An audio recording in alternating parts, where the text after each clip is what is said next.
আসসালামু আলাইকুম রহমতুল্লাহি বারাকাতুহু। সম্মানিত দিনদার মুসলমান ভাই ও বোনেরা, যে যেখান থেকে আজকে আমাদের ধারাবাহিক কোরআনের রিডিং শিক্ষা ক্লাসটি দেখতেছেন, সকলকে জানাই আন্তরিক শুভেচ্ছা ও অভিনন্দন। সম্মানিত বন্ধুগণ, আজকে আমরা সূরা নাবার 21 নম্বর আয়াত থেকে 25 নম্বর আয়াত পর্যন্ত বানান করে সমস্ত নিয়ম কায়দা সহকারে শেখার চেষ্টা করব ইনশাআল্লাহ। ওমা তৌফিকি ইল্লা বিল্লাহ। সকলেই আমার সাথে গভীর মনোযোগ সহকারে পড়বেন ইনশাআল্লাহ। আউযু বিল্লাহি মিনাশ শাইতানির রাজীম। বিসমিল্লাহির রহমানির রহিম। লিত্তাগিনা মাআবা।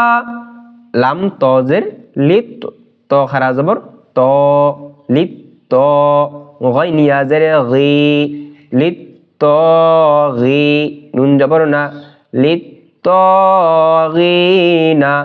মিম জবর মা, হামজা খারা জবর আ, মা আ, বা আলিফ দুই জবর বান, মা আ বান। ওয়াকফ করিলে এক জবরকে বাদ দিয়ে আরেক জবরকে লম্বা করে পড়তে হবে। মা আ বান থেকে মা আ বা। এখানে ত টান হয়েছে, তয়ের উপর খাড়া জবর হয়েছে। রি এখানে টান হয়েছে, লম্বা হয়েছে। জেরের বাম পাশে যজমালা ইয়া হয়েছে। এখানে আ টান হলো খাড়া জবর হওয়ার কারণে। এখানে বা টান হলো কারণ ওয়াকফ অবস্থায় যদি দুই জবর থাকে এক জবরকে বাদ দিতে হয়। এক জবরকে সাকেত করার দ্বারা, বাদ দেওয়ার দ্বারা এক জবর থাকে। এক জবরের পরে খালি আলিফ, এখানেও কি এক আলিফ পরিমাণ লম্বা করে পড়তে হবে। লাবিসিনা, লাম খারা জবর লা, বা জেরে বি, লাবি, সা ইয়া জেরে সি, লাবিসি, নুন জবর না, লাবিসিনা। লা টান হলো কারণ লাম এর উপর খাড়া জবর হয়েছে। বাজের বি এটা হরকত তাড়াতাড়ি পড়তে হবে। সা ইয়াজের সি এটাও মাদের হরফ, জেরের বাম পাশে যজমালা ইয়া হয়েছে। লাবিসি, নুন জবর না, লাবিসিনা। ফা ইয়াজের ফি, হা আলিফ জবর হা, ফি হা। এখানে ফি টান হয়েছে, জেরের বাম পাশে যজমালা ইয়া হয়েছে। জবরের বাম পাশে খালি আলিফ হলে এক আলিফ টানতে হয়, কিন্তু এখানে তিন আলিফের সংকেত দেওয়া, কারণ যে মাদের হরফের পরে লম্বা হামজা এসেছে। যদি মদের হরফের পরে লম্বা হামজা আসে তাহলে এক আলিফের স্থলে তিন আলিফ পরিমাণ লম্বা করে পড়তে হয়। হামজা হা জবর আহ, এখানে যজমলা হরফ, তার ডান দিকের হরকতের সাথে একবার মিলিয়ে পড়তে হবে। উফ আলিফ জবর ক, এটা মাদের হরফ, জবরের বাম পাশে খালি আলিফ। বা আলিফ দুই জবর বান, এটা প্রথম তানবিন।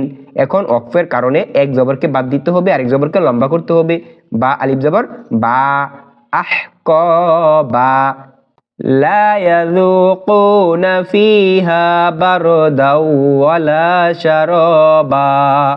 লাম আলিফ জবর লা, ইয়া জবর ইয়া, লা ইয়া, জাল ওয়াও পেশ যু, লা ইয়াযু, কুফ ওয়াও পেশ কু, লা ইয়াযুকু, নুন জবর না, লা ইয়াযুকুনা। ফা ইয়া জের ফি, হা আলিফ জবর হা, ফিহা। বা র জবর বার, দাল ওয়াও দুই জবর দাও, বার দাও। ওয়াও জবর ও, লাম আলিফ জবর লা, ওয়ালা। শিন জবর শা, র আলিফ জবর র, শার। বা আলিফ দুই জবর বান, শারবান। ওয়াকফ করিলে শারবা। লা ইয়াযুকুনা ফিহা বারদাও ওয়ালা শারবা ইল্লা হামিমান ওয়া গাসসাকা। হামজা লাম জের ইল, লাম আলিফ জবর লা, ইল্লা, হা জবর হা, মিম ইয়া জের মি, হামি। মিম ওয়াও দুই জবর মাউ, হামি মাউ।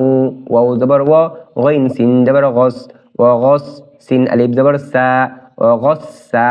উফ আলিফ দুই জবর কন, ওয়া গসসাকন। ওয়াকফ করিলে ওয়া গসসাক ইল্লা হামিমান ওয়া গাসসাক। লিত্তাগিনা মাআবা লাবিসিনা ফিহা আহকাবা লা ইয়াযুকুনা ফিহা বারদাও ওয়ালা শারাবা ইল্লা হামিমান ওয়া গাসসাক। সম্মানিত বন্ধুগণ, আমি আশা করি আমরা যদি প্রতিদিন অল্প করে চেষ্টা করি, ইনশাআল্লাহ আমরা সকলেই কোরআনুল কারীমকে শুদ্ধভাবে পড়তে পারবো। সকলের প্রতি দোয়া এবং ভালোবাসা রেখে আজকের ক্লাস এখানেই শেষ করলাম। আসসালামু আলাইকুম ওয়া রাহমাতুল্লাহি ওয়া বারাকাতুহু।